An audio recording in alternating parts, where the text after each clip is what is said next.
Rate नहीं है, ज़मींदार ख़त्म हो गया।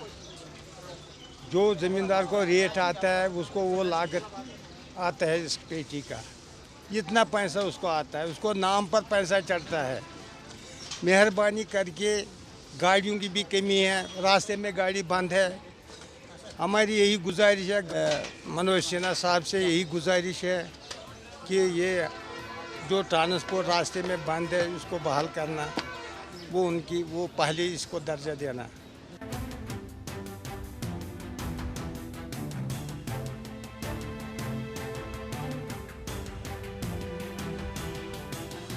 ज़मींदार इस वक्त बहुत परेशान था, व्यापारी भी परेशान था, खरीदार भी परेशान था।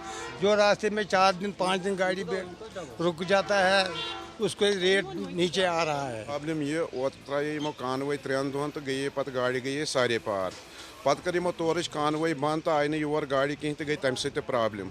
मंडियन में माल मान हेकान मान ये संभलित कहें तो अगर रूद वूद पे अम मज वत माल थोद कहें। यपर किन किराए गई मान 100 रुपये ये तनस गई 200 रुपये किराए, ये 50 रुपये तनस गो 120 रुपये किराए। यह माल हेकान सो किराए चलित कहें। मगर जन सोन गवर्नमेंट इत पे शेंगित ये मान सान इंडस्ट्री या फ्रूट ग्रोवरन यहज कथ आसमानस पे खालान, कुनी जाए यहज कथ गचान।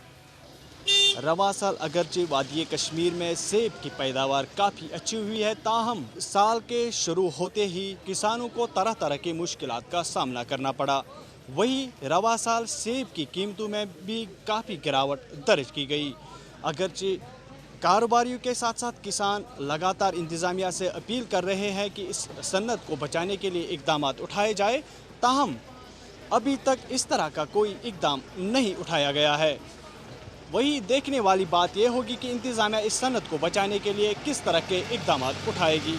ईटी भारत के लिए पुलवामा से मैं सैयद आदिल मुश्ताक।